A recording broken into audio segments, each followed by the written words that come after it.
Good morning, everyone. Quite an intimate group of people.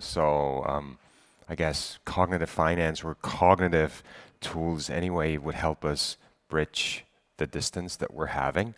So I'll just stop forward a little bit so it doesn't make it so distant to speak to you in the next 30 minutes. I'm not quite sure what I'm going to be able to answer all the questions or all the topics he brought up. I think what is important from a C-level perspective, and I think this is what I can share with you today, is the question, but cognitive finance has been around ever since humans have established a cognition as to what is and what isn't. I think the fact that our limitations, our biases have over time grown, given the fact that technology has given us much more means, I think this is where then the discussion comes in. What can we do to help bridge and help reduce the gap that humans, with their biases, with their restrictions as to how do you holistically view the world and what technology can do. And I think this is what I'll be trying to do. I think one of the most pressing questions I have, and I get asked again and again, is do you need a digital strategy? Well, there is in essence only one strategy, and that strategy needs to bring your organization forward. If it's not successful, then it's no good to have a digital strategy. But I think you need to have a very good understanding of what technology does to your strategy and as such. And speaking about financial industry, I think I'm still a bit of the opinion that we're currently not composing enough the financial industry or the shape of ecosystems as we call it today. I think we are composed, and I think I like to use all these platforms as an example to say, well, in essence, if you look at Alipay, if you look at WeChat, there are these black holes out there that have so much attraction and so much power that what do you need to do with 90 apps on an app or in apps? Why do you ever have to leave? And the question is how banks can tap into that. But that's what we're going to do for the next couple of minutes. So the good thing is, and I think that's always good at conferences, it's super safe space because nobody really knows what the future looks like. We all have an understanding, we all have a forecast, we all think that we have, based on our cognition, an understanding of where the world is turning to. Well, the point is, maybe, but maybe not. And I think this is always humbling. The discussion is also safe to say that we shouldn't really assume that we have an understanding. Most of what we discuss will be out there already, will be applied already, and as such, we most of the time are fast followers and not so much the ones that invent the future of finance. But that's also something that has to do with our cognition, and I guess there is where technology comes in. So when we take a step back and think about, so what does that actually do to your strategy? So you don't know what your future is, but somehow you need to make it to lunchtime, to dinner, and obviously need to be successful. I think the one element of your strategy process that potentially intrigues me most is your forecast. I think this is where you all come in, is how do you actually envisage a future in which you and your organization, your staffing, your clients have a future? And we'll look at that in much more details. I think when it comes to the digital continuum and the trends we see when it comes to looking into getting a sustainable strategy in place, it's the analytical rigor. I still have too many discussions with CEOs that have a very vague data understanding and have still a very vague approach to, I assume, I have the feeling, I have the impression, but that's no longer good enough. Competition out there has, from a data analytical perspective, much more rigor to it. Psychology, and I think that taps into cognitive finance, psychology has become a much more center stage when it comes to creating client journey, creating what we all call the win-win and the co-creation with clients. And at the end, you may have the greatest accelerators, the greatest innovators in your organization, but if your organization is not ready for change, then it's going to be very difficult to implement and drive. And that's what I see in my daily life, is that change still is one of the greatest hurdles there is for my staff, for an organization to drive and tap into a future, as indicated, that is unknown. And as I indicated there, it is really rare to escape middle ground or middle class. And we all try to be exceptional. We all try to outperform the market or our competitors. The reality is, none of us do. And it's really rare. And I think if you get caught in that middle ground, it's going to be very difficult for you to find that energy for change to happen. But that's what we're up against, and this is why we're here. And so, as such, let's tap into that. The future is without in the financial industry, and there, you guys with RPA, cognitive motions, and network scalability, artificial intelligence, machine learning, all these buzzwords that we hear that we more often than not don't see applied properly. But what we need to start with is the future looks very different. And historically, the financial industry has had everything it took to be successful. But the future is actually more without than with to start with. You need to understand what you need to let go. And there's the psychology and the strategy piece that comes in. You can't really contain your relationship managers in the wealth management space that you have before. You can't really think about keeping up your branches the way you've been using and applying your branches in the past. And I think this is something you need to take into consideration whenever you go and ask yourself, so what does my future look like? What is my forecast? And I like the fact that you need to be able to let go. You need to be able to somehow say, unless I actively start to think without things that I've been having in the past, I'm not going to be very successful, because the future naturally looks different than the past. It's not a continuation. And we like to think in linear terms because it makes us less vulnerable to anxiety. The good thing is, well, it's not just without, but it's much more also with. And I think this is where technology plays a major role. And it's not that these 5 points, in essence, are the nucleus of every strategy planning, and you will find your 5 ingredients that are relevant to you. But I think, and this potentially also relates to the conference itself, is these 5 elements drive me through the day. These are the elements that I try to keep track on and I try to keep an answer to. So the point is, I don't think we're composing, and I said that at the very beginning. And this is from a mindset perspective, super relevant, not to be caught left-handed by assuming that whatever you do drives the industry. I think there are only very few market participants or traditional incumbents that really drive. And if you don't drive, you need to understand who drives. And I think there we've been lacking cross-industry foresight, and I think this is what we need to do. If you look at how client journeys are today composed, it's no longer a very traditional financial industry approach to it.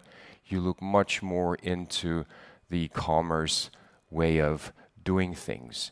And all of a sudden, people start to understand that Amazon, for example, it's not just the online to online, it's also an online to offline world in which, for example, the wealth management industry with the ultra high net worth individual space could very much benefit from such an approach. Then machines dominating and a fierce search for revenue relevance erupting. So what we are seeing today in the market, and we as Saxo face exactly the same discussion, is, so where's the willingness to pay? Why should anybody pay for the services that you render? Most of our services get commoditized. There's going to be industry utilities that render these services. But what is your idiosyncrasy? What is your point that you can outperform your competitors in the market? When you look at the wealth management space, most of the CEOs will say, well, it's my advisory bit. It's my relationship managers. But wait a minute.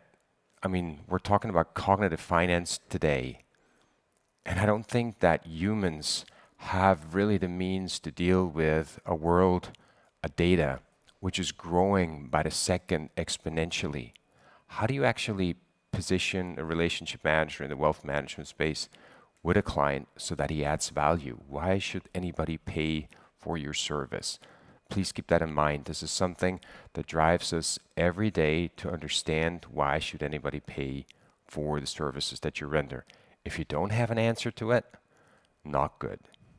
If you have an answer to it, well, you need to preserve it and you need to develop it. Then point 3, the interplay, technology, talent, amplifying performance. So when you look at technology and talent, it's not so much what technology can do to your organization. It naturally does, and that's all good. But the point is, there's always going to be a human end. It is human after all. We're not looking or forecasting a future without humans. But then the question is, how do you bring talent into your organization? How do you make talents actually buy into your vision and your strategy? And how do you augment your staffing? And it's not that everybody's going to walk around with a super fancy technology suit that makes them, holding superpowers. That's just not the reality.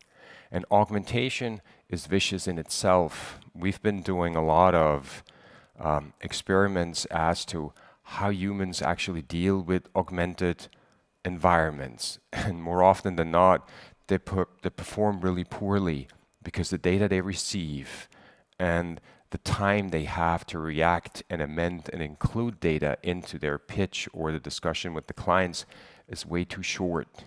And what we see is that, not to say that the financial industry should become a gaming industry, but there is a breed of young talents that have been growing up in a digital space that have a very different cognition of dealing with data at a very high speed and also visually accepting information that they receive.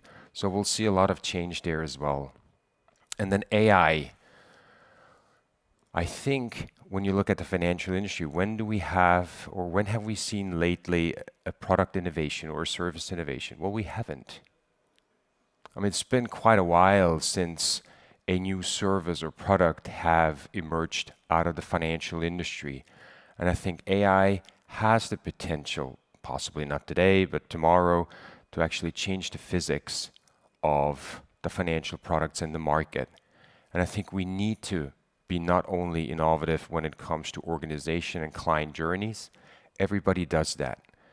And I've had a discussion yesterday as to getting loans digitized front to back. And then one of the arguments was, well, you're going to have that, loan approved in 7 minutes. And then second sentence was, and I'm going to white label that service to whoever wants to have that service. And then the answer was from my end, but if you white label everything to everybody, everybody has the same means. And then you have just another level playing field. But that's not going to do anything to your competitive edge. It just moves the needle or the boundaries of what is average to a new level. But if you continue just to amend your armory with new services, new tools, and you've become that potential Death Star of the financial industry, well, you're still a Death Star. You still have that post-industrial mindset and structure. But I think AI would really have to, and I'm going to be interested to hear what you have to say over the course of the 2 days as to, but where do we see a fundamental shift in how do we do and how do we interact on needs of our clients? And then at the end, data. I think there are people in this room that are much more prone to speaking about data, but my genuine understanding is data itself, that's great, but doesn't really have a value unless you do really magnificent analytics to it. And I think if you look at out of the industry where the competition is, they're really good at data analytics. And we already see in the financial industry some of the participants moving to cross collaboration on data. And I think my true belief is that you need to go to bed with your enemy on data to really crack the code on what does it take to become successful. Because if you only work with the ones that you know already, I think your data quality will not improve. And don't think that you're going to learn a lot from the ones. And this is also true with creating ecosystems. We all create ecosystems today, but these ecosystems are not infused by competition, but they are by non-retaliation schemes. Everybody tries to be nice to everybody, but improvement or innovation doesn't happen if we remain just on safe space. And then you need to have you need to make a choice who you are, what you do. And I think this comes back to the strategy bit. The question is, what are you? And I think in the financial industry, this becomes more and more difficult. And irrespective of the technology we apply, you can see that you may be an ecosystem driver, you may be a modular producer, or you may undulate between all of these model of operations. The point is, you need to be really good at what you do. Your business design and your knowledge of consumers need to somehow tap into what you do. And today, at least where I come from, everybody tries to be an ecosystem driver. What's not going to happen? There are only a few ecosystem drivers that have the means to either leverage platform economies or to build adequate gravitational power. Most of them will be supplier. I don't think that omnichannel is a strategy because everybody does omnichannel. And with the supplier, there's the risk that you're going to be utilized and commoditized in the future. But this is where we are. And you don't see a lot of banks on it because services are today more often than not provided by others. And so what does that all mean? Well, the answer is, and coming back to the very start, I don't know. But the good thing is we all don't know. I think what we need to do is, and I think that's very dear to me, and I try to work with my organization on that, is, and my clients, we need to unlearn things that we've done in the past. We've grown up in a post-industrial world that we really know what to do, how to do, faster, more efficient, more effective. But that's not going to help. If you look at cost structures in the financial industry, it's just going to get cheaper. And the fact that it's getting cheaper is because we haven't really understood why anybody should pay for the service that we render. And I said that before, this is what you need to do because it's a relative concept. You always find somebody in the market that is relative to your position, either more efficient, more effective, or has a different price level. And look at the retail space. It's a fierce competition. It ends up being zero commission cost business for free. And then you have a premium level, but you need to scale. And the new competitors that come into the market, they actually try to gain momentum prior to earning money, but you need to have the stamina. But if you're a traditional incumbent, you already have the cost at the outset. So you can't just have that dynamics running for you. With that, I hope that we're going to unlearn during the course of the 2 days a lot, and that we're going to relearn and learn how do we actually bring cognitive finance to a new level. And it'd be great to see if we were to be human after all, but likewise bridge the biases and the limitations humans have with technology, but as a means to a cause and not so much technology for the sake of technology. With that, I hope you're going to have a great 2 days and happy to be here. Thank you so much.